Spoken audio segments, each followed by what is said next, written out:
안녕하세요. 나빛나입니다. 2021학년도 고2 3월 학력평가 해설을 지금부터 시작해 보도록 할 건데요. 여러분 해설 같이 보기 전에 총평 다 같이 보고 왔나요? 아직 안 본 친구들이 있으면 총평을 한번 보고 오시고요. 우리 총평을 봤으면 알겠지만 우리 오늘 봤었던 요 시험은요. 생명과학 1의 전 범위를 다룬 것이 아니고 통합과학에서 생명과학과 관련된 부분을 뽑아서 출제가 된 겁니다. 그리고 생명과학 1에서 1단원을 포함하고 있는 거죠. 그래서 여러분들이 문제를 풀 때 가물가물 기억이 잘 안 나서 문제가 안 풀리는 경우도 있었을 거예요. 그래서 선생님이랑 같이 어떤 내용들을 담고 있었는지 좀 복습도 해가면서 문제풀이 해보도록 할 거고요. 그 중에서도 우리 생명과학 1에서 좀 강조하고 있는 내용들, 개념들, 알아둬야 되는 것들은 선생님이 이 문제는 기억해 두세요. 이렇게 이야기해 줄게요. 자, 그러면 지금부터 1번 문항 해설부터 시작해 보도록 하겠습니다. 자, 1번 문항은 어떤 문제였냐면 어떤 세포의 구조를 나타내 있는 거고요. 여기에서 A와 B는 리보솜과 핵 중 하나이다 라고 나와 있죠. 자, 그럼 일단 여러분 여기에서 이 세포가 어떤 세포인지 한번 생각해 보면요. 여기 지금 보이는 게 뭐가 있어? 세포벽이 있죠. 그리고 여러분 요거 뭘까요? 이 세포 소기관은 엽록체 보이죠? 엽록체가 있고 세포벽이 있다. 이거 무슨 세포다? 아, 이거 식물세포다 라고 하는 거 생각해 볼 수 있고요. 요 식물세포를 이루고 있는 여러 가지 세포소 기관 중에서 지금 A가 나타내는 거 뭐죠? 중심에 떵하니 나와 있는 핵입니다. 자, 이 핵이라고 하는 거 안에는요, 뭐가 들어있냐면 유전 물질인 DNA가 들어있어요. 그렇기 때문에 이 핵은 이 세포에서 어떤 생명 활동이 일어날지 이것들을 조절하는 중추의 역할을 합니다. 자, 그 다음 두 번째 B는 뭐죠? 이 핵막과 연결된 소포체가 쫙 있고 그 옆에 쿡쿡쿡 박혀 있기도 하고 붙어 있기도 하고 떨어져 있기도 합니다. 바로 리보솜이에요.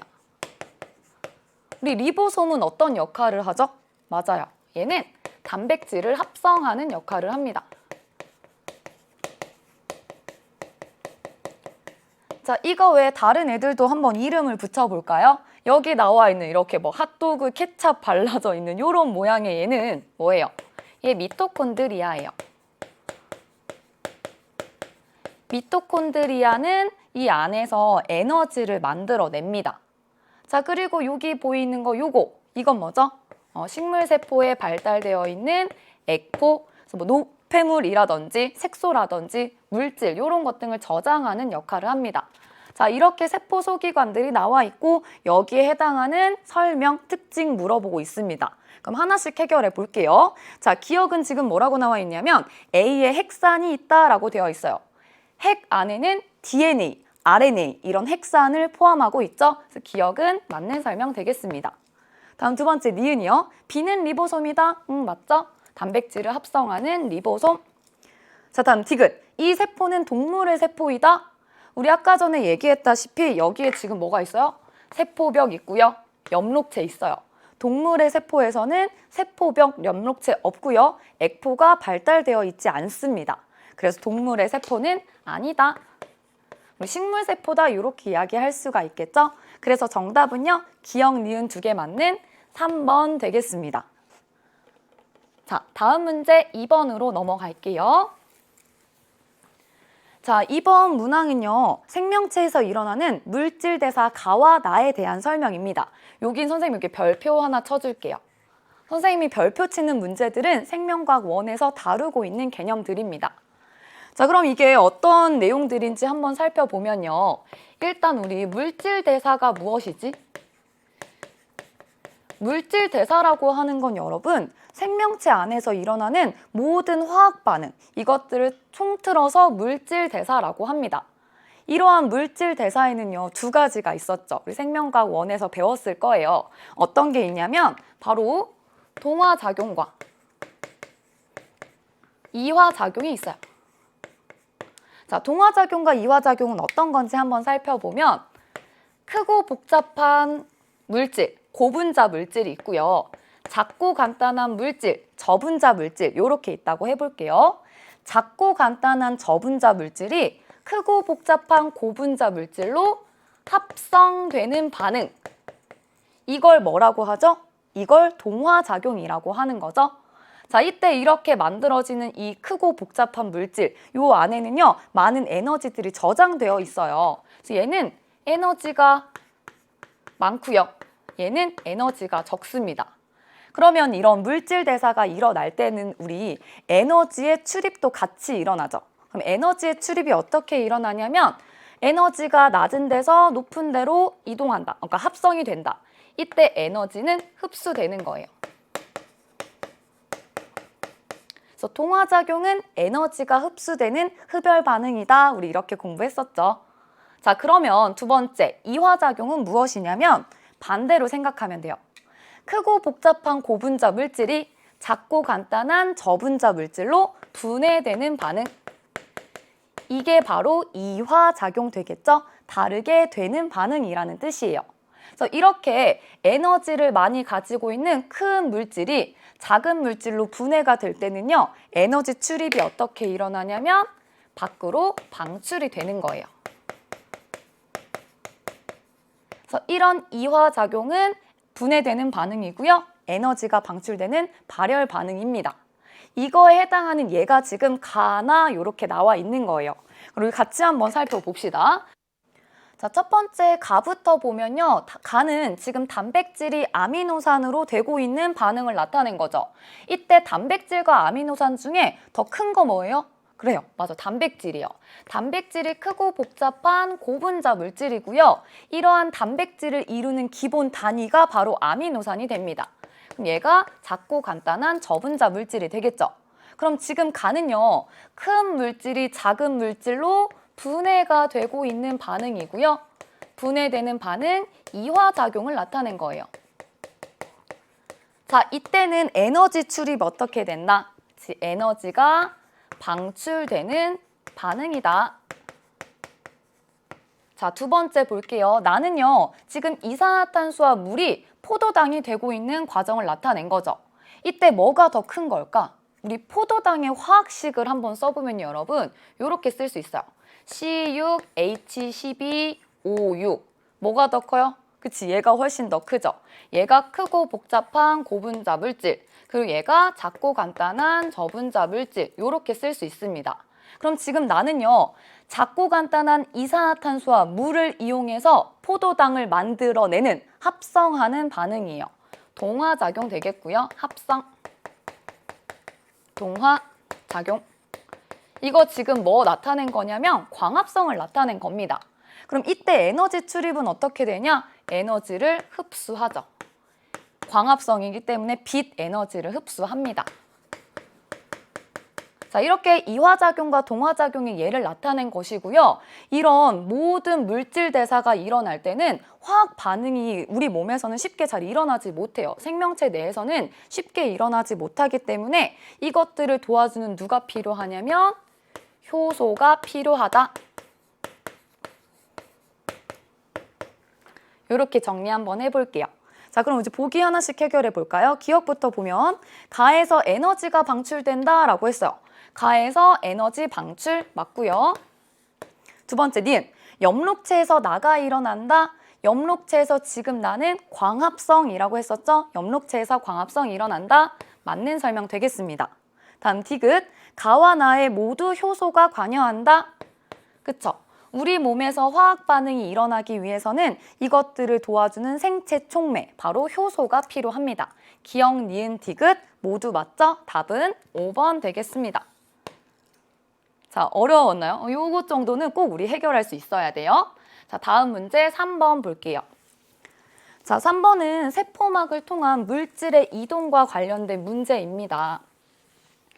자, 먼저 우리 세포막의 구조부터 한번 살펴보고 갈게요.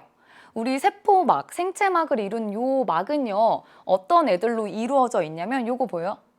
얘가 누구냐면 바로 인지질이에요. 그래서 여기다가 그림을 다시 한번 그려서 보면요. 이 인지질은요, 요 물이랑 친한 친수성 머리 부분과 물이랑 친하지 않은 다른 색깔로 표시해보면 요런 소수성 꼬리로 이루어져 있어요. 인지질의 구조는 이렇게 생겼습니다. 자, 그런데 우리 세포의 안쪽과 바깥쪽은 다 뭘로 이루어져 있냐면 물이에요. 물의 환경이 있기 때문에 물이랑 친한 친수성 머리가 세포의 바깥쪽과 안쪽에 이렇게 둘러싸게 되고요. 그 사이사이에 물이랑 친하지 않은 소수성 꼬리들이 모여서 이렇게 가운데 중심에 위치해 있는 겁니다. 그래서 우리의 세포막 또는 뭐 핵막 이런 막들을 보면요. 인지질의 머리 부분이 양 사이드 이렇게 바깥쪽과 안쪽에 있고 그 안에 소수성 꼬리 부분이 있는 인지질 이중층으로 이루어져 있어요. 이러한 인지질 이중층 안에 단백질들이 쿡 박혀 있거나 또는 이렇게 통과하고 있습니다. 자, 그래서 여기 나와 있는 이 기억이 바로 뭐냐면 단백질이에요. 자, 이렇게 세포막의 구조를 봤고요. 이 세포막을 통한 지금 산소의 이동을 나타내고 있는 거죠. 이 세포막이라고 하는 건 중요한 특징이 있어요, 여러분. 세포막은 어떤 특징을 갖냐면 세포막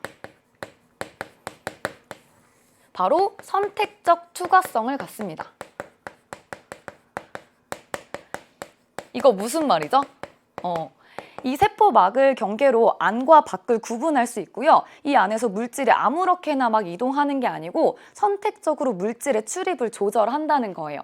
그래서 어떤 물질이냐, 물질의 종류에 따라서 이동하는 방식이 달라지게 됩니다. 그 중에서 지금 산소를 나타내고 있는 거죠. 자, 그럼 산소가 지금 어떻게 이동하고 있냐면 농도가 높은 곳, 즉 산소가 많은 곳에서 농도가 낮은 곳, 저농도, 산소가 적은 곳으로 직접 인지질 이중층, 요 사이를 바로 통과하고 있죠. 이러한 이동 방식을 뭐라고 하냐면요. 확산이라고 해요. 확산. 여기다가 정리 한번 해볼게요. 확산. 물질의 이동 방식 중에 확산이라고 하는 건 농도가 높은 곳에서 농도가 낮은 곳으로 물질이 이동하는 겁니다. 이렇게 확산이 일어날 때 방식이 두 가지가 있거든요. 여기 나온 것처럼 산소는 지금 요 사이를 바로 지나가고 있잖아요. 이렇게 인지질 이중층 사이를 바로 통과할 수 있는 애들은 어떤 애들이냐면 산소와 같이 크기가 작은 애들. 또는 여기 있는 소수성 꼬리 부분을 지나갈 수 있는 지용성 물질들. 이런 애들은 이렇게 인지질 이중층을 바로 통과할 수 있고요. 얘네들 말고 크기가 큰 애들 있죠. 크기가 큰 거. 또는 이온. 이런 애들은요. 여기 있는 인지질 이중층을 통과할 수 없기 때문에 막 단백질을 통해서 이동할 수 있습니다. 이것과 관련된 내용 어떤 거 물어보고 있는지 한번 볼게요. 자, 기억부터. 기억은 인지질이다. 아니죠? 니은이 인지질, 기억은 단백질입니다. 자, 기억은 틀렸죠? 자, 두 번째, 니은. 산소의 이동 방식은 확산이다. 농도가 높은 곳에서 낮은 곳으로 이동하는 방식은 확산이 맞아요. 이때는 에너지 소모 없이 일어나는 이동 방식입니다. 자, 다음 디귿. 세포막은 선택적 투과성을 갖는다. 맞아요. 이 세포막이 쫙 있어서 막 단백질이 박혀 있고요. 아무렇게나 물질을 이동시키는 것이 아니고 물질의 종류에 따라서 선택적으로 다르게 이동을 시켜줍니다. 디귿도 맞는 설명. 그럼 니은 디귿 맞죠? 답은 4번 되겠네요. 자, 다음 문제 넘어갈게요. 다음은 4번입니다. 자, 4번은 지질시대와 관련된 문제예요. 이 부분은 생명과학 1, 2에서 다루지는 않지만 우리 통합과학에서는 나와 있는 부분이죠. 어떤 문제인지 한번 볼게요. 자, 그림은 지질시대에 일어난 해양생물과의 수 변화를 나타낸 것이다. 1, 2, 3는 각각 신생대, 중생대, 고생대 중에 하나이다 라고 했고요. 여기에서 여러분 선생님 한 가지만 짚고 넘어가면요. 과라고 하는 게 나오죠.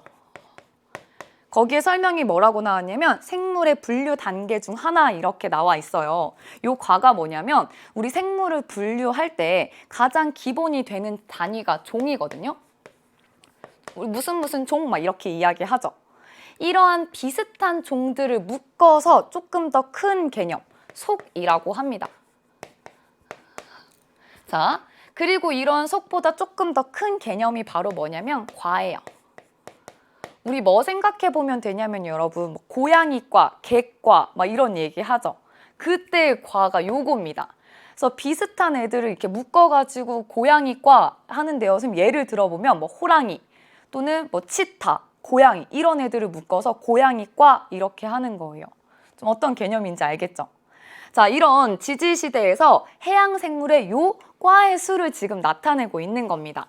자, 그러면 얘네들의 변화를 살펴볼 때 1, 2, 3 일단 시대부터 결정을 한번 해보고 갈게요.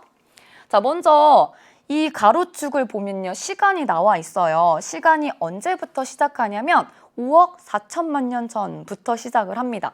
밑때부터 시작하는 가장 오래된 시기, 셋 중에 뭐예요? 고생대가 1이 되겠죠. 자, 그 다음에 두 번째, 2, 얘가 뭐가 되는 거예요? 중생대. 이렇게 시대가 갈라질 때 몇 가지 기준이 있는데 지금 이 그래프를 통해서 우리 뭐 알 수 있냐면요. 여기 있는 해양생물의 과의 수가 쭉 되다가 이 고생대 끝에 갑자기 훅 하고 줄어들죠. 생물의 대멸종이 일어납니다. 어떤 급격한 환경의 변화나 이런 생물들의 대멸종 이런 것 등을 기준으로 우리는 시대를 구분할 수 있는 거예요. 그래서 요거를 기준으로 지금 중생대가 되고요. 이때의 시기는 약 2억 5천만 년 전. 이렇게 볼 수 있겠죠. 자, 다음 세 번째 마지막 남은 3. 요게 어디냐면 신생대가 되는 거예요. 신생대의 기준 약 6,600만 년 전. 요렇게 볼 수 있겠죠. 자, 그러면 이거에 대한 설명들 하나씩 해결해 볼게요. 기억, 1은 고생대이다. 맞죠? 어렵지 않게 해결할 수 있었어요. 두 번째 니은, 3 시기에 공룡이 번성하였다. 지금 3 시기는 신생대죠. 우리 공룡은 언제 번성했어요, 여러분? 요거 정도는 기억할 수 있어야 돼요. 언제? 중생대에 번성했죠? 니은은 틀렸습니다. 그래서 각 시대의 조금 대표적인 화석, 그리고 번성했던 전 생물들 이 정도는 기억해야 돼요. 예를 들면 우리 고생대 하면 어떤 애들 떠올려야 되죠? 고생대 하면 뭐 삼엽충. 삼엽충이 출현했고요. 이때는 어류가 번성했습니다. 갑주어 같은 화석들이 나오고요. 중생대 하면 여기 나와 있는 공룡, 그리고 화석, 암모나이트 이런 거 있었죠? 자, 이런 거 생각해 줄 수 있어야 되고요. 다음 신생대 나오면 어떤 생물? 매머드 이런 거 나와요. 매머드. 그리고 신생대 때는 인류가 출현했다. 이러한 특징들 정도 기억해 줍시다. 다음 마지막 D급 볼게요. 자, D급 T1일 때 대멸종이 일어났다. T1은 지금 요거 얘기하는 거죠. 고생대와 중생대 끝, 요 경계 이것들은 왜 구분을 해줬냐? 생물의 대멸종을 가지고 구분해 준 겁니다. 이때 생물의 대멸종이 일어난 것은요. 판게아가 형성되면서 많은 생물들이 사라졌어요. 그래서 D급, 이거 맞는 설명 되겠죠? 자, 그럼 기억 D급 맞기 때문에 답은 4번 되겠습니다. 자, 다음 문제는 5번 볼게요. 자, 5번 문제는 지금 생물의 특성에 대한 예들을 나타낸 겁니다. 여기에 별표. 자, 왜 별표 친다? 생명과학 1에서 다뤄요. 생명과학 1, 생명현상의 특성에 관한 문제입니다. 우리 요거는 우리 앞으로 배울 거니까 한번 같이 정리를 해보면요. 생명현상의 특성, 생물의 특성은 6가지 있었죠. 한번 기억해 볼까요? 첫 번째, 생물은 뭘로 이루어져 있다? 그치, 세포로 구성되어 있다. 두 번째, 모든 생명체는 뭐 한다? 물질 대사를 한다. 자, 세 번째, 생물은 자극에 대해서 반응하고요. 또 내 몸의 항상성을 유지하죠. 항상성. 자, 다음 네 번째. 뭐 있었어요? 좀 얘기하고 있죠, 여러분? 발생하고 생장한다. 발생과 생장. 이런 개체 유지의 특성이 있었고요. 종족을 유지하기 위한 특성에는 뭐가 있었냐면 생식하고요. 유전 현상이 나타난다. 자, 다음 6번째. 환경에 대해서 적응하고 진화한다. 이렇게 6가지 생물의 특성이 있었습니다. 그 중에 어떤 얘들인지 한번 볼 건데요. 하나는 자극에 대한 반응, 하나는 생식 중에 하나래요. 자, 그럼 가부터 한번 살펴볼게요. 거미는 진동을 감지하여 먹이에게 다가간다. 자, 거미가 거미줄을 쫙 이렇게 쳐놓잖아요. 여기에 어떤 먹이, 얘네들의 먹이가 된 다 벌레가 딱 떨어졌다. 그럼 이 거미는 거미줄의 미세한 진동을 감지해서 가서 잡아 먹습니다. 자극에 대해서, 진동이라고 하는 자극에 대해서 반응을 한 거죠. 가는 자극에 대한 반응이고요. 자, 두 번째, 나는요. 집신벌레는 이분법으로 증식한다 라고 했어요. 여러분, 집신벌레는 어떤 특징을 가지고 있었죠? 집신벌레 뭐였어요? 이렇게 생긴 거였죠. 집신벌레. 집신벌레는 단세포 생물이고요. 핵이 있는 진핵 생물이에요. 자, 단세포 생물이다라고 하는 건 뭐냐면 세포 하나가 곧 하나의 개체라는 거죠. 그래서 얘네들은 세포 분열을 하면 이렇게 세포 분열했어요. 세포가 몇 개가 돼요? 세포가 2개가 되죠. 그 말은 곧 개체가 2개체가 된다는 거예요. 그래서 이러한 단세포 생물들 같은 경우는 세포 분열을 한다. 특히 집신벌레 같은 애들, 이런 애들은 이분법, 세포 분열해서 반으로 나누면 그것이 곧 개체가 늘어나는 증식이 된다는 겁니다. 이거 뭐와 관련된 거예요? 생식과 관련된 거죠. 자, 그렇다면 보기 해결해 볼게요. 기억. 가는 생식이다? 아니죠. 가 아니고 나로 고쳐줘야 돼요. 자, 두 번째, 니은. 기억은 세포로 구성된다. 기억이 지금 거미죠. 거미는 생명체입니다. 모든 생명체는 세포로 구성되어 있다. 생명현상의 첫 번째 특성이었죠. 기억은 맞고, 니은은 맞는 설명 되겠고요. 다음 디귿. 미모사의 잎을 건드리면 잎이 접힌다 라고 했습니다. 미모사라고 하는 거 이렇게 이런 잎이에요. 자세하게 그리진 않았지만 이러한 미모사는요. 이렇게 툭 하고 건들면요. 잎이 이렇게 오므라듭니다. 건드렸다. 자극에 대해서 반응한 거죠. 자극에 대한 반응은 뭐의 예이다? 여기에서 가에 해당하는 거죠. 가의 예이다. 근데 지금은 나의 예라고 했으니까 틀렸네요. 자, 그럼 정답은 니은만 맞죠? 답은 1번 되겠습니다. 자, 다음 문제는 6번 갈게요. 자, 6번은 생태계를 구성하는 요소에 관련된 문제인데요. 선생님 여기 별표 안 지을 거예요. 이거 생명과학 1에서 5단원 생태계와 상호작용과 관련된 문제입니다. 물론 이제 통합과학에서도 다뤘던 문제이고요. 자, 생태계를 구성하는 요소 중 일부를 단계적으로 나타낸 것이다 라고 했습니다. 자, 여기에 지금 개체가 나와 있어요. 하나의 개체가 있고요. 이러한 개체들이 모여서 일정한 지역에 같은 종의 개체들이 모인 거, 그 집단은 우린 뭐라고 하죠? 그렇죠. 요거를 개체군이라고 해요. 그래서 개체군은 일정한 지역에 같은 종의 집단이에요. 자, 그러면 일정한 지역, 예를 들어 숲이라고 한번 해볼까요? 이 숲에 한 종의 생물만 있는 거 아니죠? 토끼도 있고 개구리도 있고 여러 종들이 같이 모여서 살고 있습니다.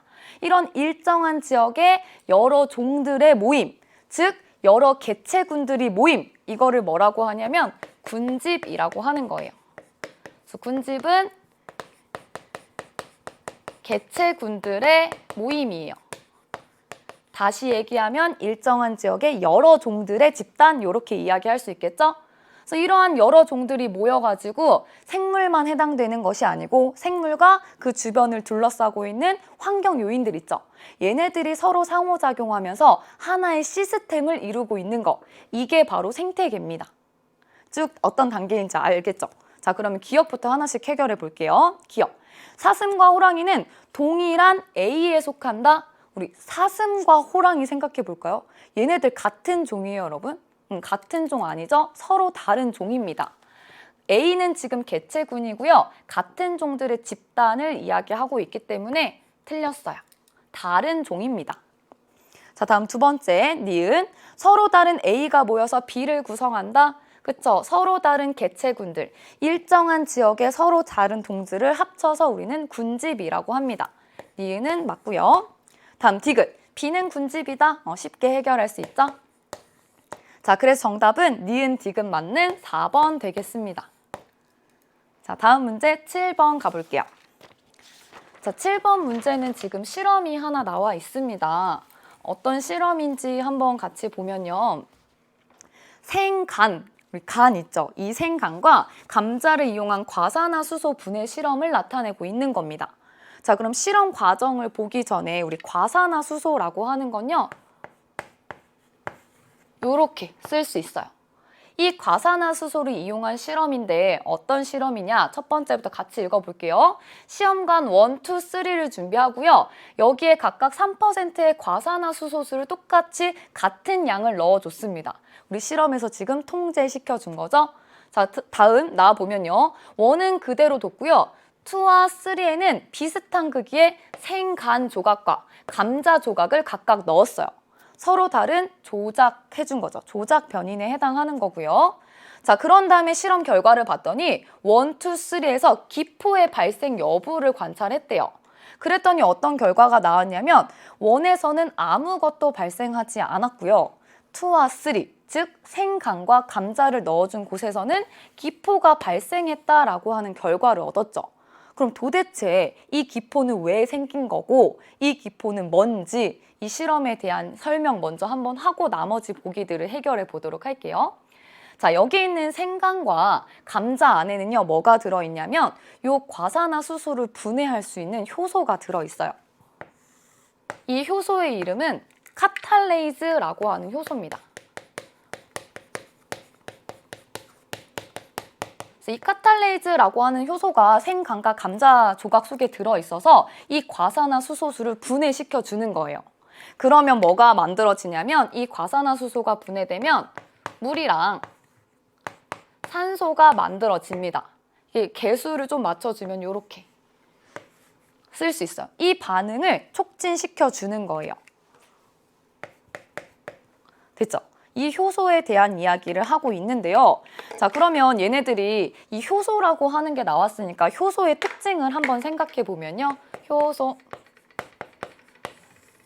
효소는 우리 몸에서 물질 대사, 즉 화학 반응이 잘 일어나게 해주는 생체 촉매죠. 얘네들이 어떤 식으로 작용하냐면 그림으로 한번 이렇게 그려볼게요. 효소. 화학 반응을 일으킬 거니까 화학 반응에 참여하는 물질, 반응물이랑 효소랑 이렇게 결합을 합니다. 반응물. 그럼 이 효소는요, 이 화학 반응이 일어날 때 이 활성화 에너지를 낮춰줘요. 그럼 활성화 에너지를 낮춰줘서 화학 반응이 잘 일어나게 해주면 이 반응물이 뭘로 변하냐면 효소, 생성물로 변합니다. 생성물. 여기서 이제 분해되니까 선생님 분해되는 화학 반응을 그려본 거예요. 그래서 반응물이 반응을 통해서 생성물이 되고 이 생성물은 이제 효소랑 분리되어서 떨어져 나가게 되는 거예요. 이때 효소는요. 모양 안 변했죠. 물론 선생님이 그렸으니까 좀 변했지만 모양이 변하지 않고요. 다시 사용할 수 있어요. 재사용이 가능하다 이런 특징을 가지고 있습니다.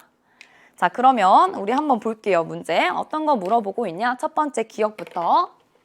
기억. 생강과 감자에는 모두 카탈레이즈가 있다. 카탈레이즈, 과산화수소를 분해하는 효소 들어있습니다. 맞고요. 그래서 기포가 발생한 거죠. 자, 그러면 여러분 선생님 여기에다가 선생님 아까 전에 설명을 안 하고 넘어갔는데 이때 발생한 기포가 뭐라는 거 알 수 있어요? 카탈레이즈에 의해서 분해되면 산소가 만들어지고 이 산소가 이제 기포로 발생을 하게 되는 거죠.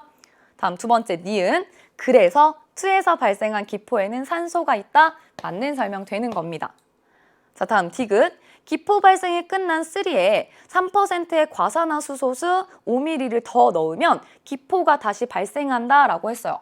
여기에서 과산화수소수는 반응물이죠. 이미 반응을 했어요. 여기에다 추가로 반응이 끝났는데 반응물을 더 넣어준 거죠. 이때 기포 발생하나요? 하죠. 왜? 효소는 다시 재사용할 수 있습니다. 그래서 반응물을 계속 더 넣어주게 되면 효소가 다시 사용되어서 다시 화학 반응이 일어날 수 있어요. 자, 그래서 디귿도 맞는 설명 되겠습니다. 답은 기억, 니은, 디귿 모두 맞는 5번 되겠죠? 자, 다음 문제는 8번으로 넘어갈게요.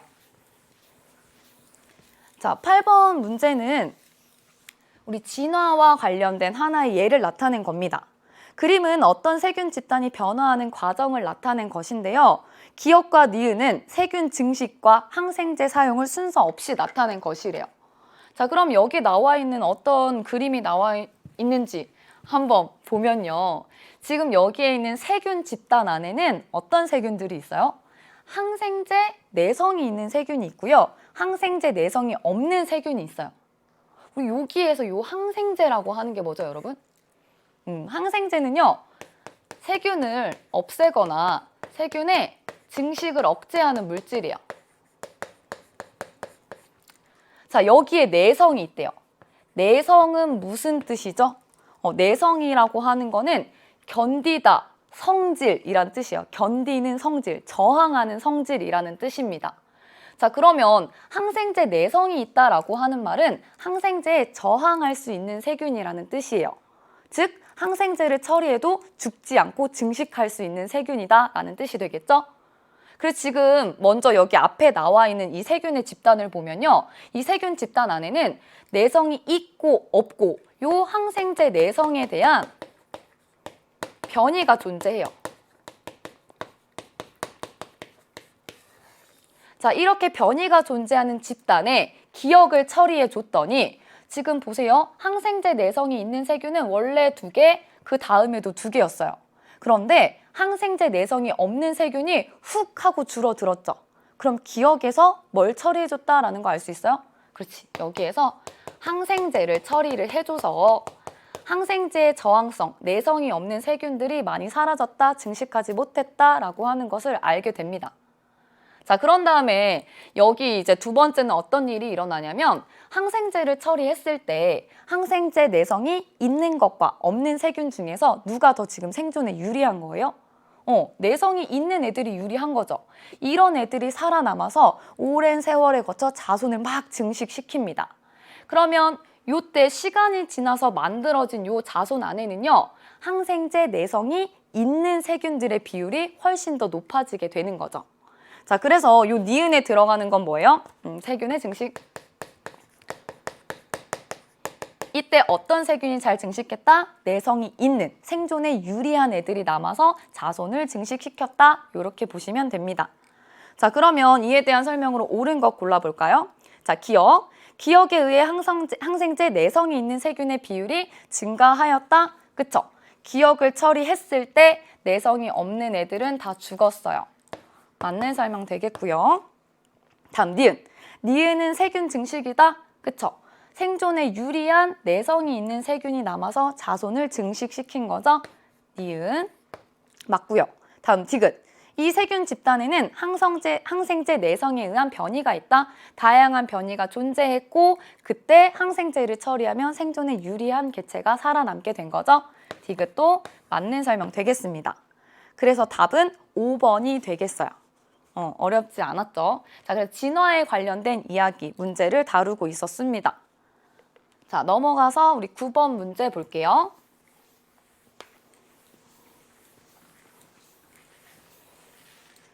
자, 9번. 그림은 항체 X의 구조를 나타낸 겁니다. 이 9번 문제는 우리 생명체를 이루는 구성 물질에 대한 이야기를 하고 있는데요. 여기에서 이 항체 X, 이걸 이루고 있는 주 성분, 바로 뭐냐면 단백질이에요. 단백질. 이 단백질에 대해서 조금 정리를 해볼게요. 자, 이 단백질이라고 하는 건요, 항체를 이루기도 하지만 항체 외에 우리 몸을 이루는 여러 가지 구성 물질을 이루는 물질입니다. 이러한 단백질은요, 어떤 구성 원소로 이루어져 있냐면 C, H, O, N, 일부 단백질은 뭐 황과 같은 애들도 있을 수 있고요. CHON, 이러한 원소들로 이루어져 있어요. 자, 그리고 이러한 원소들이 단백질을 이루는 기본 단위, 뭐를 만드냐면 아미노산을 구성합니다. 그래서 이런 원소들이 모여서 아미노산을 이루고요. 이 아미노산들이 결합해서 단백질이 합성되는 거예요. 자, 그러면 이런 아미노산들이 어떻게 해서 단백질이 만들어지냐면 아미노산,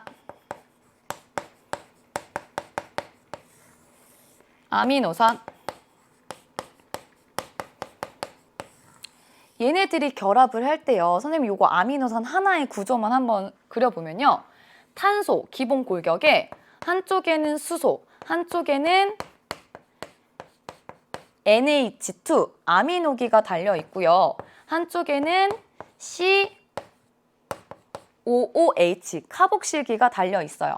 여기에 있는 이 아미노산과 아미노산이 결합을 할 때 어떻게 되냐면 첫 번째 있는, 여기에 R이 빠졌네. 이렇게 첫 번째 아미노산에 있는 요 아미노기 있죠. 여기에 있는 요 수소와 두 번째 아미노산에 있는 요 카복실기의 OH, 얘네들이 빠져나옵니다.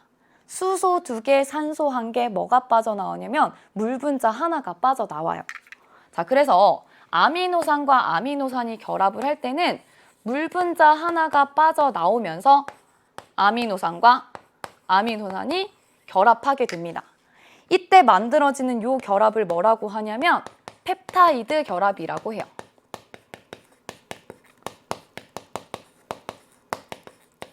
자, 이런 펩타이드 결합을 통해서 아미노산이 쭉 하고 연결이 됩니다. 이걸 우리는 폴리펩타이드라고 하고요.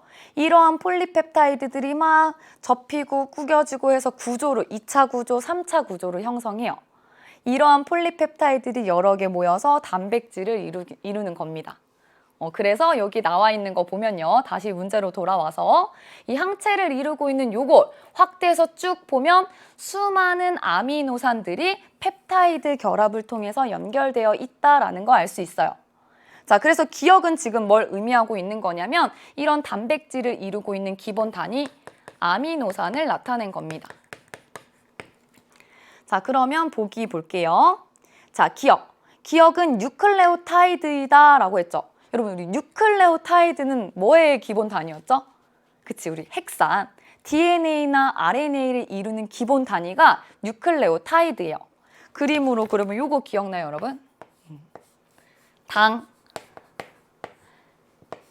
염기, 인산, 이렇게 당, 인산, 염기가 1대 1대 1로 결합되어 있는 거, 요게 뉴클레오타이드고요. 이것들이 모여서 RNA, DNA와 같은 핵산을 이룹니다. 그래서 요거 기억은 틀렸죠? 얘는 아미노산이에요. 자, 두 번째, 니은. 기억의 구성 원소에 탄소가 포함된다라고 했어요. 이 기억을 이루고 있는 거 탄소, 수소, 산소, 질소 이런 것 등을 포함하고 있죠? 탄소 화합물이니까 맞는 설명 되겠습니다. 다음 디귿. X의 주성분은 탄수화물이다. X의 주성분은 단백질이에요. 틀렸다. 정답은 니은만 맞죠? 1번 되겠습니다. 자, 다음 문제 10번으로 갈게요. 자, 10번은 어떤 생태계를 나타내고 있는 겁니다. 자, 이것도 우리 생명과학 1에서 나오기 때문에 별표 하나 쳐줄게요. 자, 어떤 문제를 나타낸 거냐면 어떤 생태계 안에 지금 토양이 있고요, 지렁이 있고요, 세균이 있고요, 토끼가 나와 있어요. 자, 그러면 우리 생태계라고 하는 건요. 생물만을 의미하는 게 아니고 생물과 환경이 서로 상호작용하는 하나의 시스템, 이걸 우리 생태계라고 하거든요. 그래서 이 생태계라고 하는 건 생물적 요인과 그리고 비생물적인 환경 요인을 다 포함하는 개념이라고 할 수가 있어요. 이 중에서 생물적인 요인을 그 역할에 따라 구분을 할 수가 있습니다. 어떻게 구분할 수 있냐면 생산자, 소비자, 분해자 이렇게 구분을 해볼 수 있어요. 그럼 생산자는 어떤 역할을 하냐면 우리 식물 떠올려 보면 돼요. 생산자는 스스로 광합성을 할 수 있죠. 스스로 유기물을 합성할 수 있는 역할을 하는 게 생산자입니다. 자, 그러면 소비자는 어떤 역할을 하냐? 소비자는 열심히 다른 생물을 섭취하는 생물이에요. 그래서 물질 생산자를 열심히 섭취하고 소비자 안에서도 자기들끼리 막 이렇게 섭취를 해요. 그래서 이 안에 에너지 흐름이 나타날 수 있게 하는 역할을 합니다. 자, 그리고 마지막 분해자라고 하는 애들은요. 여기 있는 뭐 생산자, 소비자, 다른 생물들의 사체 또는 배설물들을 분해해요. 그러면서 이제 물질이 순환해 줄 수 있게 하는 역할을 하는 게 바로 분해자입니다. 그럼 여기에 해당하는 어떤 얘들이 있냐면요. 생산자는 우리 쉬운 거, 식물, 광합성 할 수 있는 애들 있죠. 또는 뭐 조류, 요런 것 등에 해당하고요. 우리 소비자는 뭐가 있을까? 초식동물, 육식동물 이런 거 섭취하는 애들 있고요.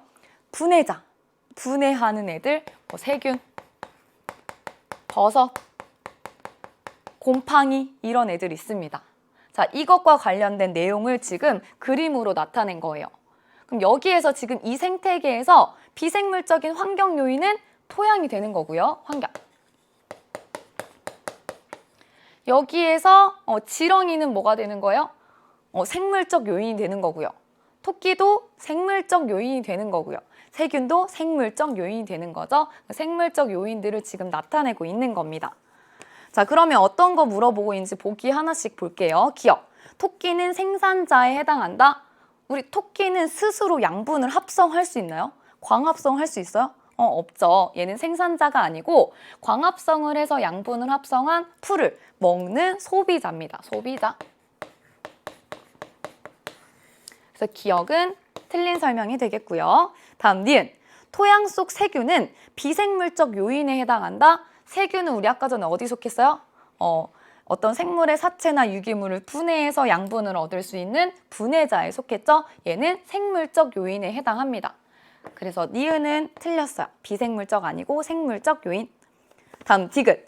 지렁이가 토양의 통기성을 높이는 것은 생물적 요인이 비생물적 요인에 영향을 주는 예이다라고 했죠. 우리 여기 이 지렁이는요. 생물적 요인이에요. 그럼 지렁이가 막 이렇게 토양을 돌아다니니까 이 토양의 통기성이 증가하는 것은 뭐예요? 지금 생물적 요인인 지렁이가 비생물적 환경 요인인 토양에 영향을 주고 있는 거죠. 자, 그래서 디귿은 맞는 설명 되겠습니다. 자, 정답은 그래서 디귿만 맞는 2번이 되겠고요. 이러한 생태계 안에서 요 생물적 요인들은 서로 영향을 주고받기도 하고요. 또 이러한 생물적 요인은 환경한테 영향을 주기도 하고 또 환경도 생물적 요인에게 영향을 주기도 합니다. 이렇게 서로 상호작용을 하면서 생태계를 이뤄나가는 거예요. 그래서 정답은 2번 어렵지 않게 볼 수 있었어요. 자, 다음 11번 보도록 할게요. 자, 11번은 생물 다양성에 대한 문제입니다. 이것도 마찬가지로 우리 생명과학원 5단원에 나오는 개념이기도 해요. 문제 보면 그림 가는 생물 다양성의 3가지의 의미를 나타낸 것이고 나는 같은 종의 초파리 개체들이 가지는 다양한 날개를 나타낸 것이다. 우리 거기다 밑줄 한번 쫙 쳐줄까요? 같은 종의 초파리 사이에 나오는 다양한 날개 쭉 밑줄 치고 갈게요. 자, 그럼 먼저 우리 첫 번째 가에 대한 이야기부터 해볼 건데요. 우리 생물 다양성이라고 하는 게 뭐죠? 이 지구에 다양한 환경에 존재하는 생물들의 다양한 정도, 이것들을 생물 다양성이라고 하는 겁니다. 자, 그러면 이러한 생물 다양성에는 3가지 개념들로 구분을 한번 해볼 수가 있거든요. 어떤 요인들이 있냐면 첫 번째, 여기 없는 거, 유전적 다양성. 이게 바로 기억이 되겠고요. 그리고 종 다양성, 그리고 생태계 다양성 이렇게 나눌 수 있어요. 이것들을 모두 포함해서 우리 생물 다양성이라고 이야기를 하는데요. 자, 먼저 유전적 다양성이라고 하는 거는 뭐냐면요. 우리 같은 종 내에서도 유전적 차이가 있겠죠. 이 유전적 차이에 의해서 다양한 형질이 나타나는 것, 이것을 유전적 다양성이라고 하는 겁니다. 예를 들어보면 이런 거예요. 똑같은 무당벌레, 같은 종의 개체인데 무당벌레. 자, 이런 무당벌레에 무늬가 있죠. 어떤 무당벌레는 이런 무늬를 갖고요. 어떤 무당벌레는 완전 큰 무늬를 갖고요. 어떤 무당벌레는 이런 무늬를 가져요. 즉, 같은 종 내에서도 유전적 차이로 인해서 다양한 형질이 나오고 있죠. 이런 걸 유전적 다양성이라고 하는 겁니다. 자, 그럼 두 번째, 종 다양성이라고 하는 건 뭐냐면 하나의 생태계, 예를 들어볼까요? 우리 숲이라고 하는 생태계 안에요. 여러 종들이 존재하죠. 뭐가 있을 수 있지? 뭐 토끼도 있고요. 또 뭐 풀도 있고요. 또 사자도 있고 뭐 지렁이도 있고 이런 하나의 생태계 안에 여러 종들이 분포하고 있는 것, 종이 다양하게 존재하는 것, 이것들을 종다양성이라고 합니다. 자, 마지막 생태계 다양성이라고 하는 건요, 말 그대로 생태계가 다양하다라는 걸 의미해요. 이 생태계라고 하는 게 뭐지 생각해 보면요, 이런 거예요. 생태계가 아까 선생님이 얘기했듯이 어떤 환경과 생물이 서로 상호작용하는 하나의 시스템이라고 했잖아요. 이런 시스템들의 종류가 다양하다는 거예요. 그러면 이러한 생태계는 뭐가 있냐? 뭐 숲 생태계도 있고요. 또는 뭐 바다 생태계, 또는 뭐 사막 생태계 등등. 엄청나게 다양한 환경과 생물이 그 안에서 상호작용하는 시스템들, 이런 것 등이 다양한 거, 이게 생태계 다양성입니다. 자, 그럼 이것과 관련된 내용 중에서 지금 나는 뭘 물어보고 있는 거냐면, 선생님 아까 밑줄치라고 했었죠. 얘는 지금 같은 종들의 초파리 내에서 서로 다른 다양한 날개를 가지고 있는 거예요. 왜 이런 다양한 날개가 나올까요? 유전적 차이에 의해서 그런 거겠죠? 그렇다면 이거는 뭐에 대한 설명이다? 요 기억, 유전적 다양성의 하나의 예이다, 이렇게 볼 수 있습니다. 자, 그럼 기억부터 볼게요. 기억은 유전적 다양성이다, 맞는 설명 되겠죠? 두 번째 니은, 나는 종 다양성의 예이다? 아니요. 종 다양성은 종이 다양한 정도를 이야기하는 거고요. 이거는 유전적 다양성에 대한 이야기입니다. 예시예요. 자, 다음 디귿. 생태계 다양성은 종 다양성에 영향을 준다라고 했죠.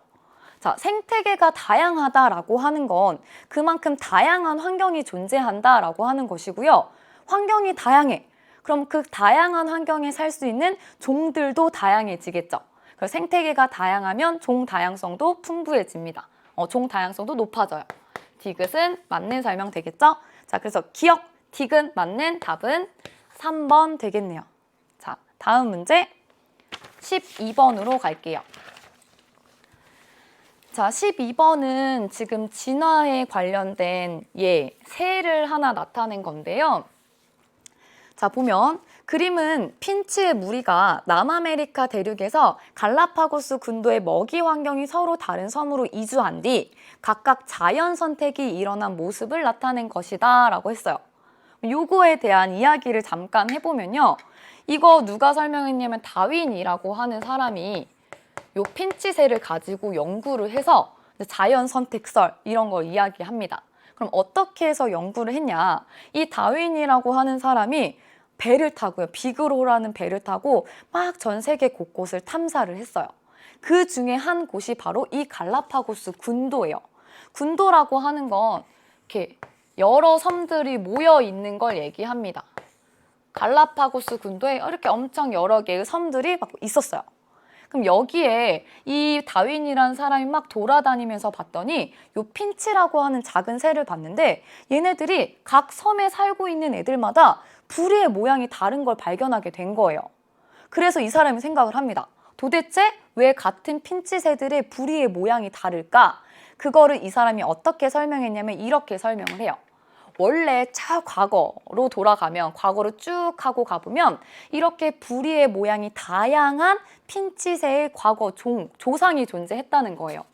이런 부리의 모양이 다양한 조상이 모든 섬에 이렇게 막 존재하고 있었는데 이 섬마다 뭐가 달랐냐면 이 핀치새들이 먹을 수 있는 먹이 환경이 달랐던 거예요. 예를 들면 이 섬에는 크고 단단한 이런 씨앗들이 많아요. 씨앗. 그리고 어떤 섬에는 얘네가 먹을 수 있는 것 중에 이런 선인장 이런 먹이 환경이 많았던 거예요. 즉 각각의 섬마다 먹이 환경이 달랐어. 그러면 무슨 일이 일어나냐면 각 섬에서 그 먹이를 잘 먹을 수 있는 부리를 가진 핀치새가 생존 경쟁에서 살아남은 거예요. 생존에 유리하겠죠. 왜?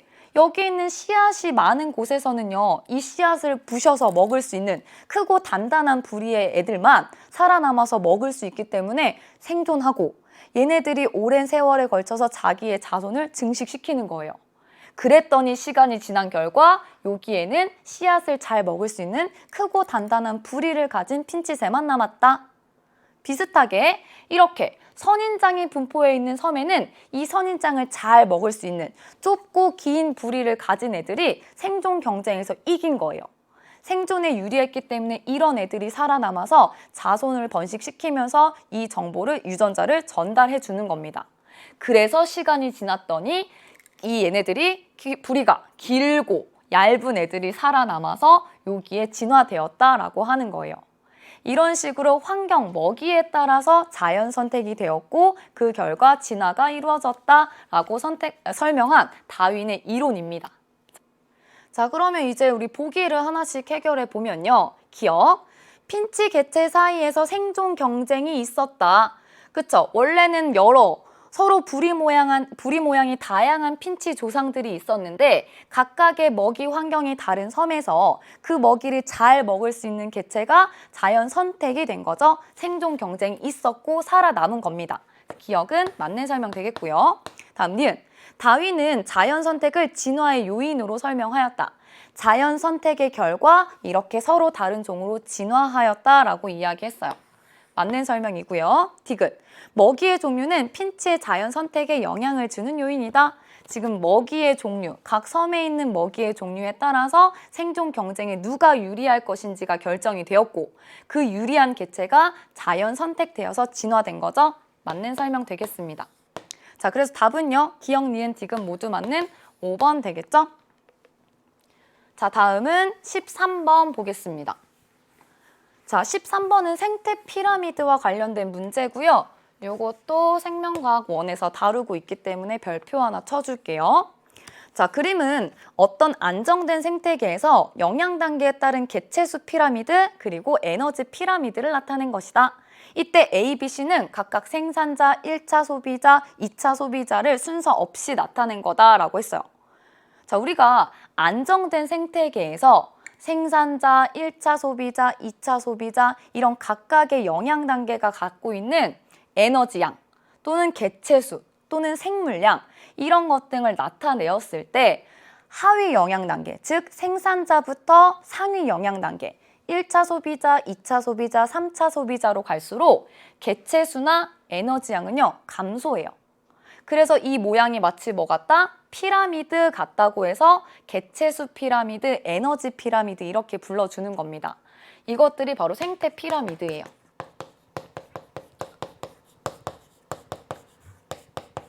자, 그럼 이런 개체수 피라미드와 에너지 피라미드에서 가장 그 값이 큰 거, C가 바로 뭐냐면 가장 하위 영양 단계에 해당하는 생산자가 되는 거예요.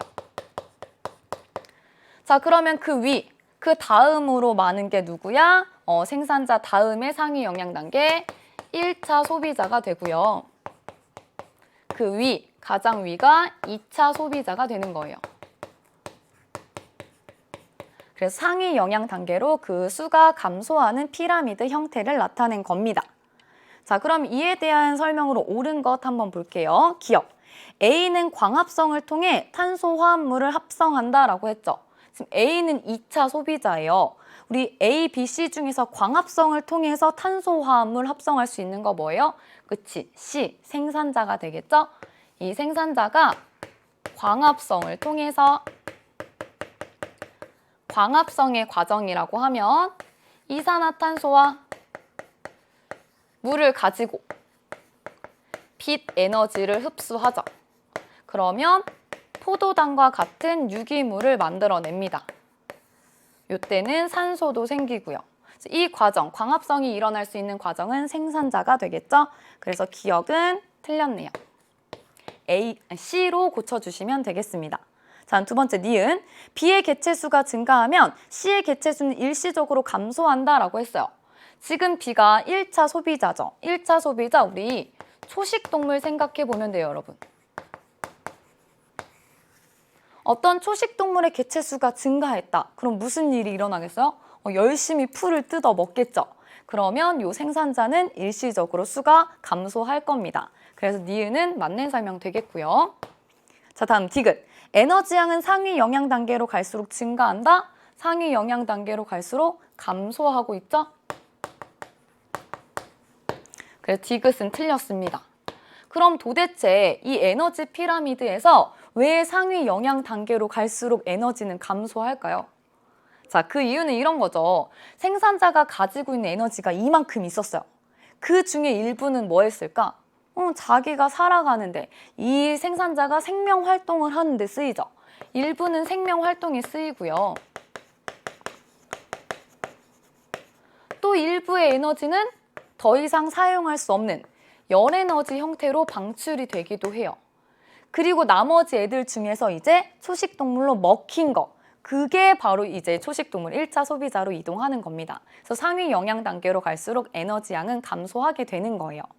자, 그러면 답은 니은만 맞는 몇 번? 2번. 표시해보고 넘어가도록 할게요. 14번입니다. 자, 14번은 효소에 관련된 문제예요. 자, 어떤 문제인지 한번 읽어보면요. 자, 다음은 효소 X를 이용한 사례이다.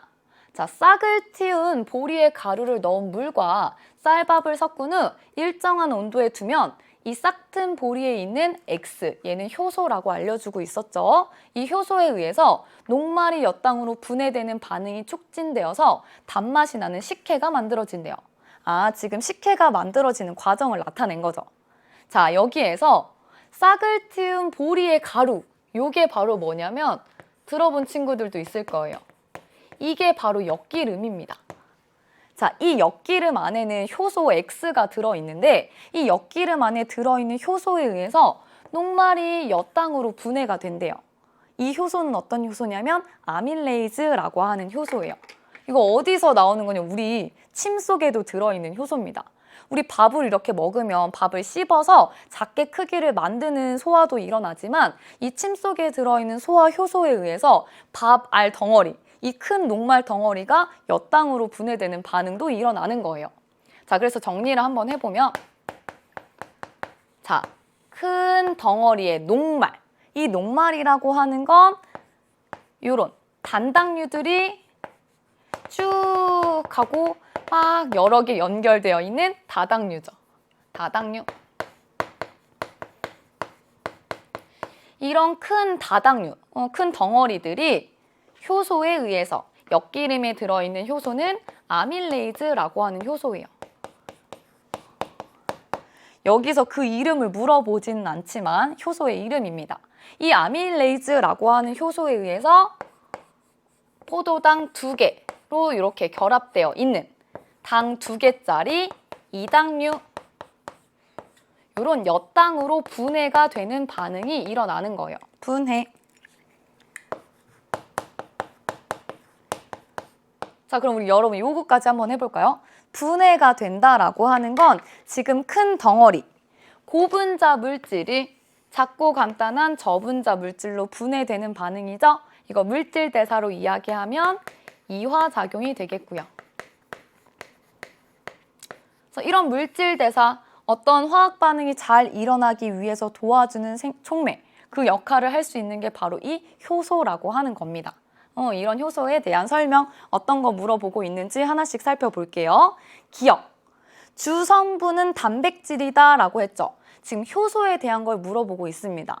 이 효소의 주성분은 단백질로 이루어져 있어요. 기억은 맞는 설명.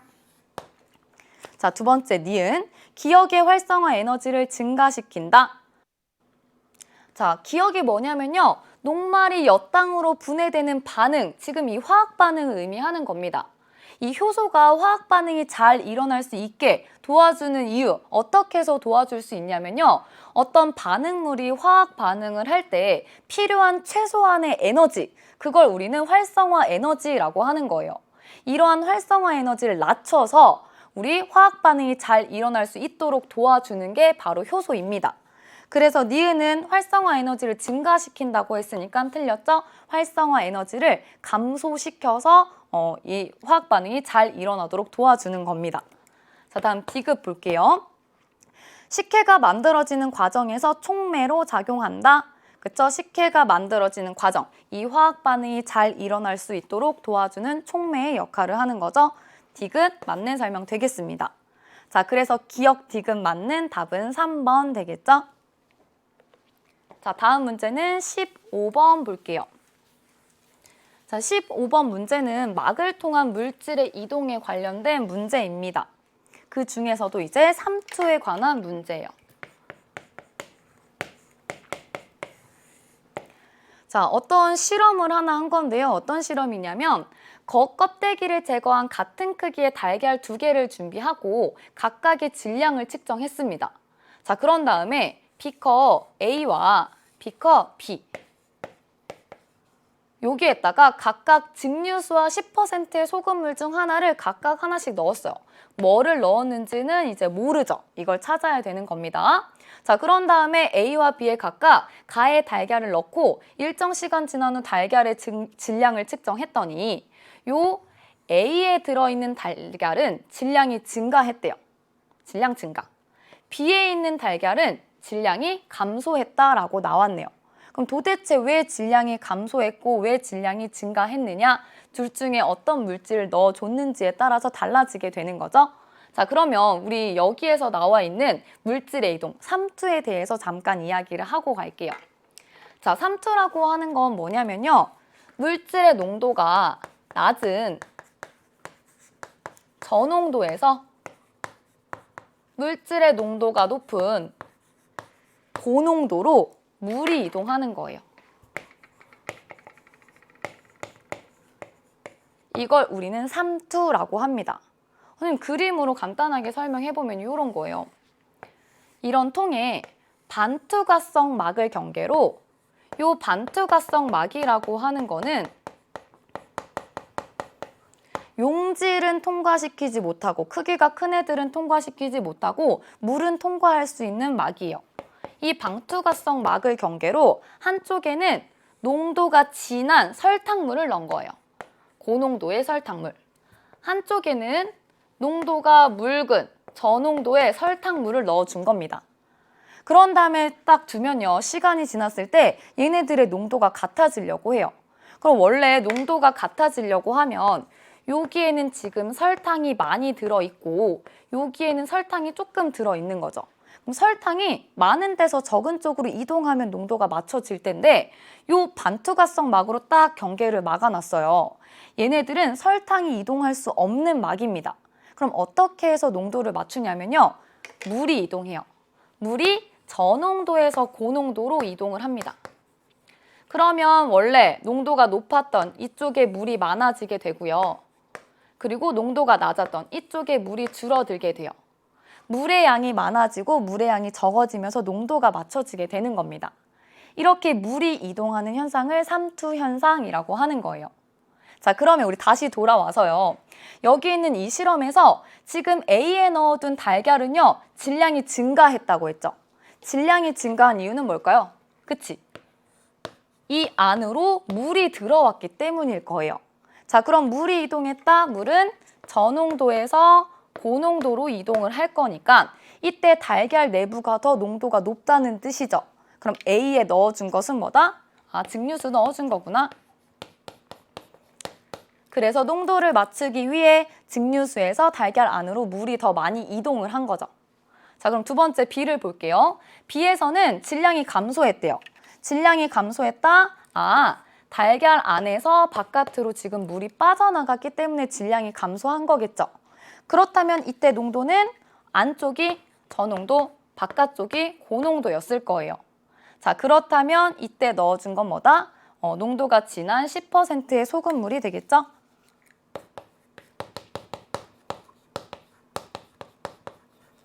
이런 실험을 한 겁니다. 자, 그럼 보기 해결해 볼게요. 기억. 10%의 소금물을 넣은 것은 A이다? 아니죠. B가 되겠죠? 기억은 틀렸고요. 다음 니은.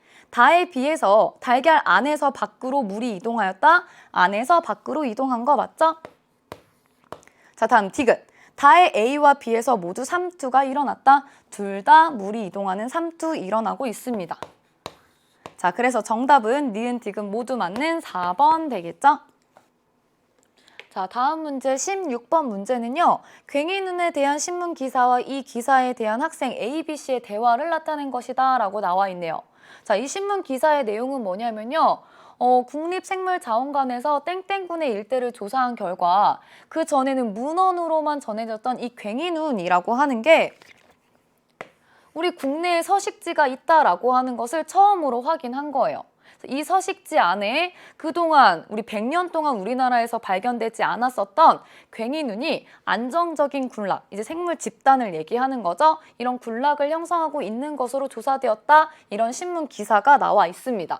자, 그럼 이거에 대해서 학생 A, B, C가 어떤 이야기를 하고 있는지 한번 보면요.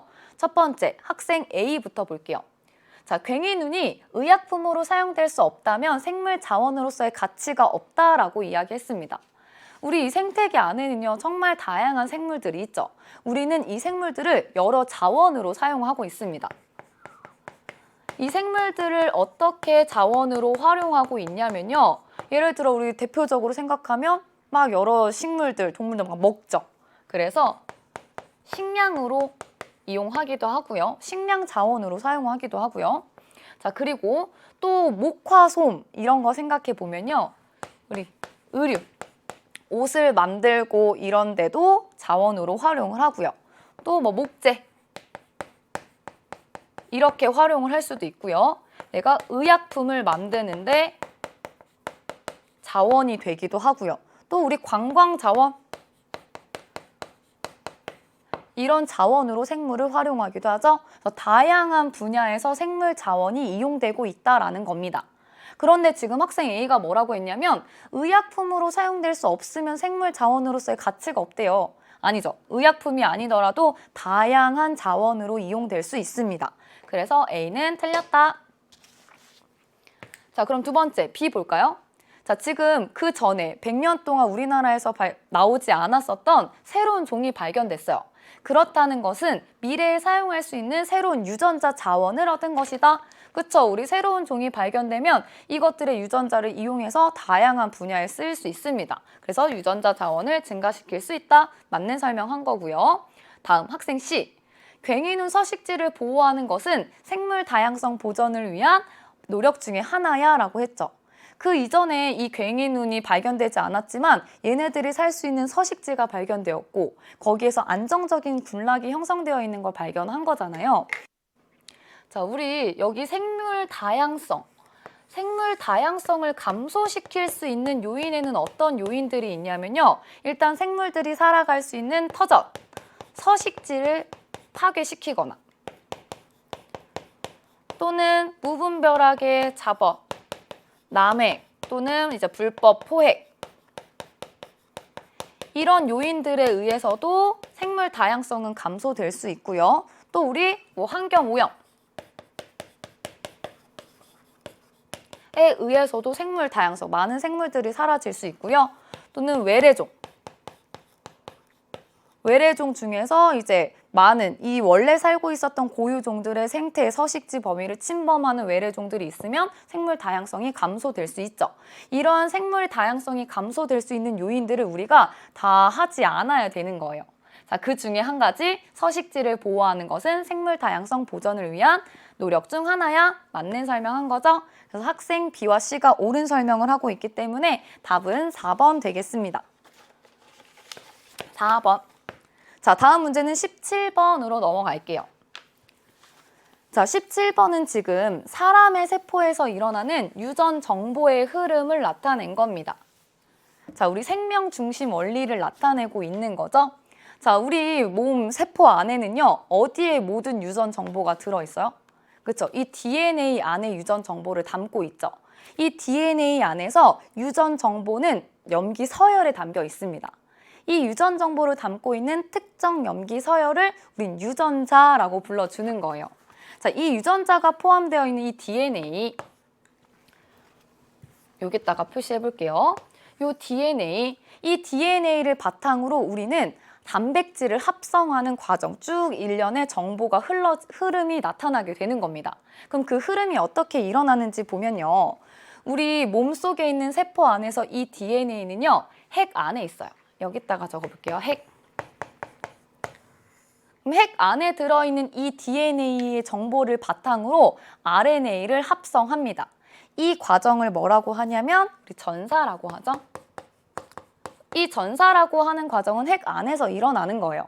이 핵 안에서 DNA 이 두 가닥이 있죠. 기억, 니은. 이 두 가닥 중에 한 가닥을 주형으로 해서 RNA를 상보적인 염기 서열을 가지고 합성을 해냅니다.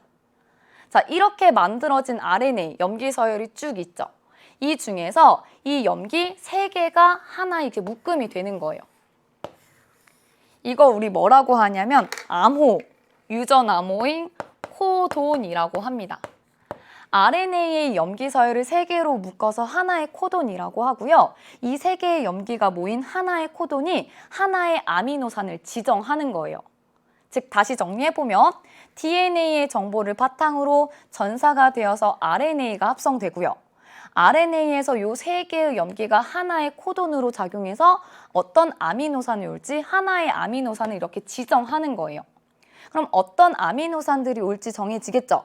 이런 아미노산들의 종류, 배열에 따라서 어떤 단백질이 합성될지가 결정되는 겁니다.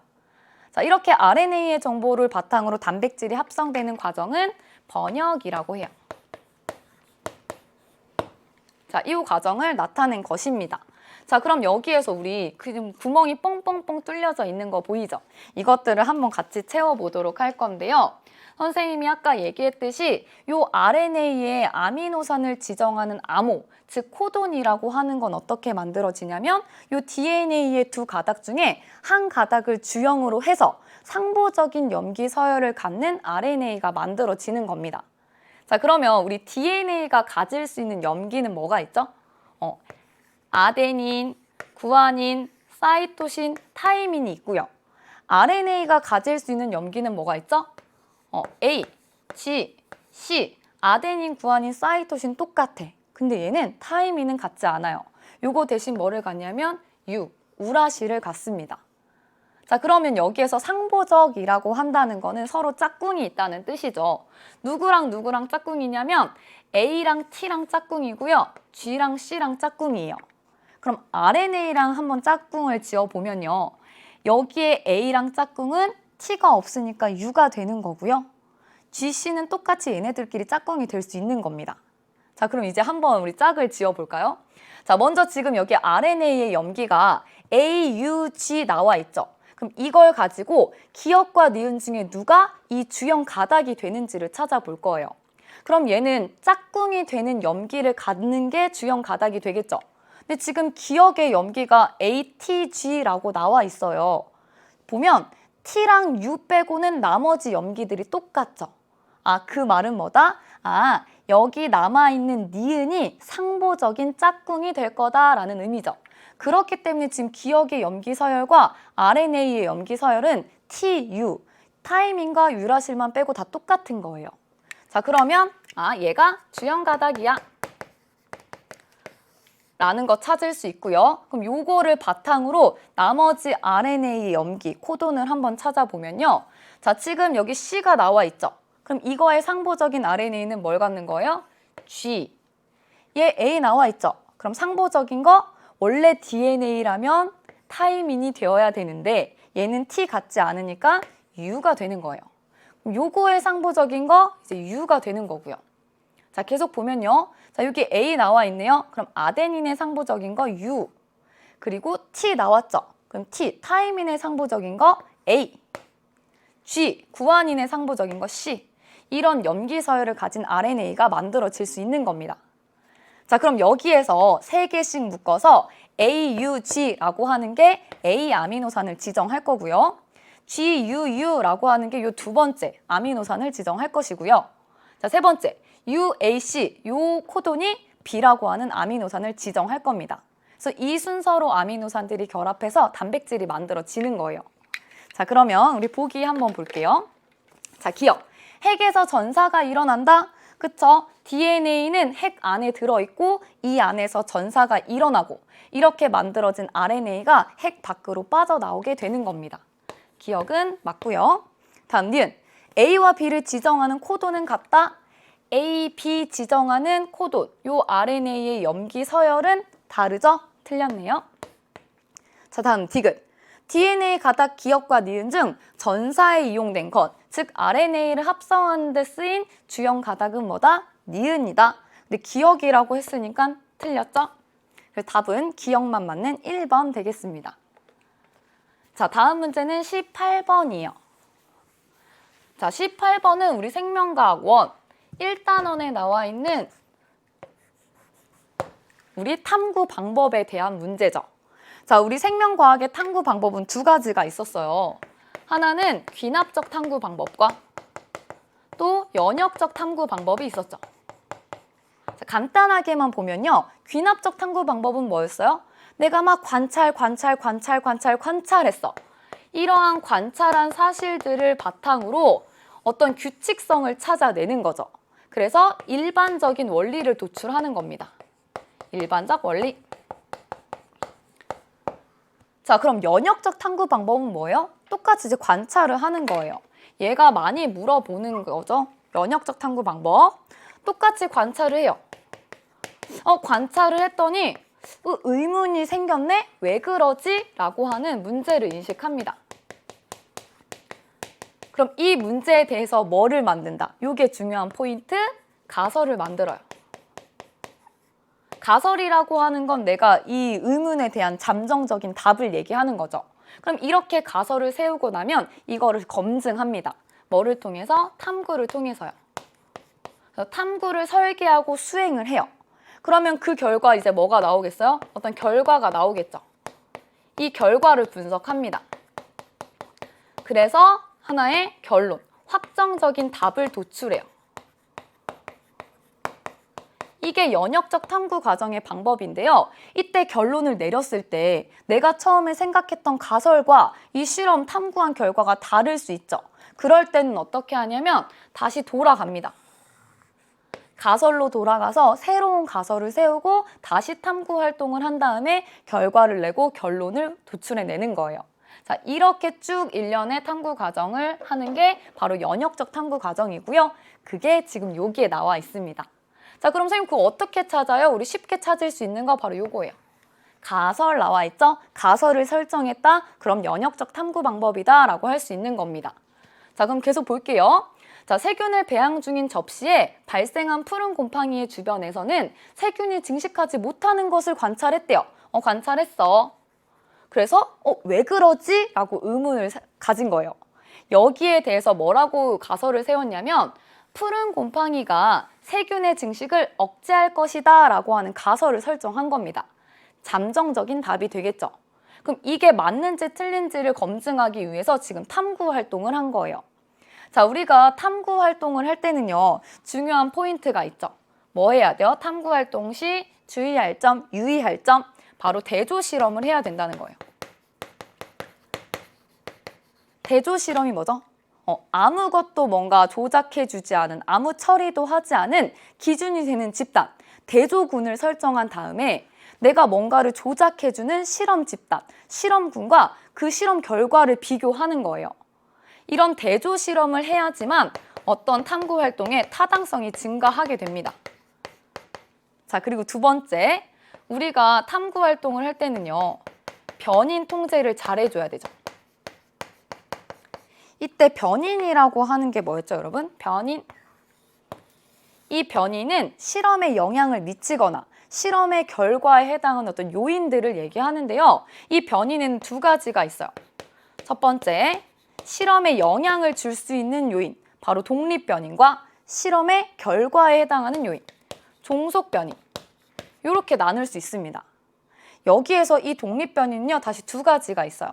하나는 내가 실험을 하기 위해서 조작해줘야 되는 조작 변인이 있고요. 또 내가 이 조작 변인 외에 똑같이 통제해줘야 되는 통제 변인이 있어요. 즉, 실험을 할 때는 내가 알고 싶은 이 조작 변인 외에 나머지 요인들은 다 통제를 해줘야지만 이 조작 변인에 의해서 실험 결과에 해당하는 종속 변인을 잘 정확하게 확인할 수 있는 겁니다. 그래서 변인 통제를 잘 해줘야 되는 거예요. 자, 그러면 실제로 이 실험을 한번 우리가 같이 분석을 해보면요. 지금 접시 A에는요, 푸른 곰팡이를 넣어줬고요. 접시 B에는 푸른 곰팡이를 넣지 않았어요. 자, 우리 실험군, 대조군 찾아볼까요? 아무것도 처리하지 않은 거 A가 뭐가 되는 거예요? 대조군. B, 내가 넣지 않은 거 B가 되겠네요. 얘가 대조군. 푸른 곰팡이를 넣어준 A가 뭐가 되는 거예요? 실험군. 그래서 대조군과 실험군을 설정해서 대조 실험을 했어요. 자, 이때 우리 변인도 한번 찾아보면요. 대조군과 실험군에서 서로 다르게 조작해 준 거 뭐다? 푸른 곰팡이의 여부죠. 이게 뭐가 되는 거냐면 조작 변인이 되는 겁니다. 자, 이렇게 푸른 곰팡이의 유무를 서로 다르게 조작하고 나머지 이 실험에 영향을 줄 수 있는 뭐 온도, 습도, 다른 뭐 환경 요인들 이런 거를 다 통제한 상황에서 결과를 확인했어요. 결과에 해당하는 세균의 증식 여부, 이게 뭐가 되는 거예요? 종속 변인이 되는 거죠. 이걸 확인했더니 진짜 푸른 곰팡이를 넣어준 곳에서는 세균이 증식하지 않았대요. 그리고 푸른 곰팡이를 넣어주지 않았더니 세균이 증식했다. 이런 결과를 얻을 수 있었죠. 자, 그렇다면 우리 이제 결론 내려보는 거죠. 내가 처음에 세웠던 푸른 곰팡이가 세균의 증식을 억제할 것이다. 이 가설이 맞는지 틀린지 보면 어때요? 아, 진짜 넣어줬더니 대조군과 비교했을 때 증식을 안 했네. 내 가설이 맞구나. 이런 결론 내릴 수 있겠죠. 자, 그러면 이것과 관련된 보기 하나씩 해결해 볼게요. 기억, 연역적 탐구 방법이 이용되었다. 가설 설정했죠? 맞는 설명이고요. 다음 니은, 세균 증식 여부는 조작 변인이다. 세균의 증식 여부는 결과에 해당하는 종속 변인이죠. 틀렸고. 다음 디귿, 다의 결과는 가설을 지지한다. 맞죠? 네, 정답은 기억 디귿 맞는 3번 되겠습니다. 자, 다음 문제는요. 19번 볼게요. 자, 19번은 생태계에서 생물 다양성과 관련된 문제입니다. 요것도 요렇게. 자, 생태계 A와 B의 먹이 관계를 나타낸 것이고요. 생물 다양성은 B가 A보다 높다라고 했어요. 자, 지금 생태계 A, 요거는 뭘 나타낸 거냐면 서로 먹고 먹히는 관계. 얘네들이 이제 사슬처럼 연결되어 있죠. 먹이 사슬을 나타낸 거고요. 자, 생태계 B에서는 이러한 먹이 사슬이 서로 얽히고 얽혀서 마치 그물 모양이 되는 먹이 그물을 나타낸 겁니다. 이때 B에서 훨씬 다양성이 높다라고 하는 거 알려줬지만 알려주지 않아도 우리 알 수가 있죠. 자, 그럼 이거에 대한 설명 우리 바로 볼게요. 기억부터. A에서 개구리는 3차 소비자이다 라고 했어요. 우리 소비자들은요, 이 단계에 따라서 1차 소비자, 이걸 잡아먹으면 2차 소비자, 그걸 잡아먹으면 3차 소비자, 이렇게 구성 단계를 나눠볼 수 있거든요. 자, 그러면 여기에서요, 지금 스스로 광합성 할 수 있는 생산자죠? 이 생산자를 먹는 메뚜기, 얘가 뭐가 되는 거예요? 1차 소비자가 되는 거고요. 이 메뚜기를 잡아먹는 개구리, 2차 소비자가 되겠죠. 자, 그래서 기억에서 지금 개구리가 3차 소비자라고 했기 때문에 기억은 틀립니다. 2차 소비자예요. 자, 다음 니은. B에서 G의 에너지 중 일부는 매에게 전달된다. G가 지금 매에게 잡아먹히고 있죠? 잡아먹힐 때 거기 이 먹히는 거 안에 유기물 속에 들어있는 에너지가 이동을 하게 됩니다. 그래서 에너지는 매에게 전달이 되고요.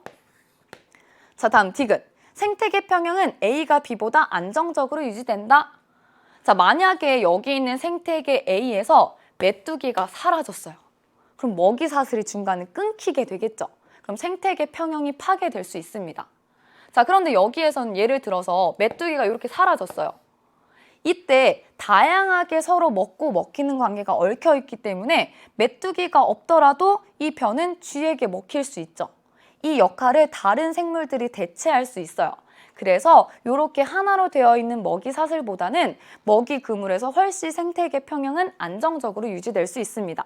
디귿은 B가 더 안정적이기 때문에 틀렸죠? 답은 니은만 맞는 2번 되겠습니다. 자, 마지막 문제예요. 자, 마지막은요. 20번 문제. 우리 탄소의 순환과 관련된 문제고요. 요것도 우리 다뤄볼 겁니다. 자, 그림은 지구 시스템에서 일어나는 탄소 순환의 일부를 나타낸 것이다. 이때 기억과 니은은 각각 연소와 광합성 중에 하나다라고 했어요. 자, 먼저 우리 이 탄소라고 하는 건요, 요 지구 시스템에서 다양한 형태로 존재합니다. 우리 기권에서는 탄소 어떤 형태로 존재하냐면 이산화탄소의 형태로 존재하고요. 수권에서는 탄산이온. 우리 이 직권에서는 뭐 석회암이라든지 광물 이런 형태로 존재하고요. 생물권에서는 유기물의 형태로 존재합니다. 자, 이렇게 서로 다른 형태를 바꿔가면서 기권, 생물권, 수권, 직권 막 이동하게 되는 거예요. 순환하게 되는 겁니다. 자, 그 중에서 지금 기역과 니은이 의미하는 게 뭔지 한번 보면요. 기역은 지금 기권에 있는 이산화탄소가 생물권의 유기물로 이동하고 있는 거 나타낸 거죠. 이거 뭐죠? 이거는 광합성이에요. 공기 중에 있는 탄소를 이용해서 빛 에너지를 흡수해서 포도당과 같은 유기물을 합성하는 과정입니다. 이 광합성을 통해서 대기 중의 이산화탄소는 생물권의 유기물 형태로 이동할 수 있는 거예요. 자, 그러면 이렇게 이동한 유기물은요, 이 생물권 안에서 서로 먹고 먹히는 관계를 통해서 쭉 또 이동을 합니다. 그러다가 이제 어떻게 되냐면 이 생물들이 죽어요. 또는 배설물을 이렇게 배설을 하죠. 그럼 이 토양 속에 유기물들이 쌓입니다. 퇴적이 되고 오랜 시간 동안 열을 받고 압력을 받으면 얘네들이 뭐가 되냐면 화석 연료가 돼요. 화석 연료가 뭐예요? 우리 뭐 석탄, 석유 이런 거 이야기하는 거죠. 이렇게 직권 안에 화석 연료 형태로 존재하게 됩니다. 그러다가 이제 이거 어떻게 하는 거예요? 우리 열심히 석탄, 석유 꺼내다가 태우죠. 연소시키게 되면 요게 다시 대기 중에 이산화탄소의 형태로 나가게 되는 겁니다. 이렇게 순환하는 과정의 일부를 지금 물어보고 있는 거예요. 자, 그렇다면 기역부터 볼게요. 기역. 기역은 연소이다? 아니죠. 니은이 연소고 기역은 광합성입니다. 틀렸고요. 다음 니은. 니은이 증가하면 대기 중 이산화탄소의 양이 감소한다라고 했네요. 화석연료를 많이 태우면 태울수록 어때요? 대기 중에 이산화탄소는 많아지게 되겠죠? 이게 우리 문제가 되고 있는 거잖아요. 니은 틀렸습니다. 증가한다로 고쳐야 돼요. 디귿. 생물권은 기권, 수권, 직권과 상호작용을 한다. 이렇게 물질이 순환하면서 서로 상호작용을 하는 거 나타내고 있죠? 자, 그래서 디귿만 맞는 설명. 자, 답은 2번 되겠습니다. 자, 여러분 이렇게 우리 20문제 같이 한번 해설해 봤는데요. 어땠어요? 좀 어려웠나요? 자, 좀 어려운 문제들도 있었을지 몰라요. 근데 그런 문제들이 진짜 어려운 문제라기보다는 이제 우리가 너무 오래전에 배웠으니까 아마 가물가물했을 겁니다. 오늘 선생님이 좀 별표 쳐준 문제들 있죠. 그런 것들이 생명과학 1에서 다시 다루는 개념들이기 때문에 조금 더 신경 써서 우리 오답풀이 해보시고요. 오늘 해설 강의까지 열심히 들어준 여러분 너무 고생하셨습니다. 그러면 우리는 다른 강의에서 또 만날게요.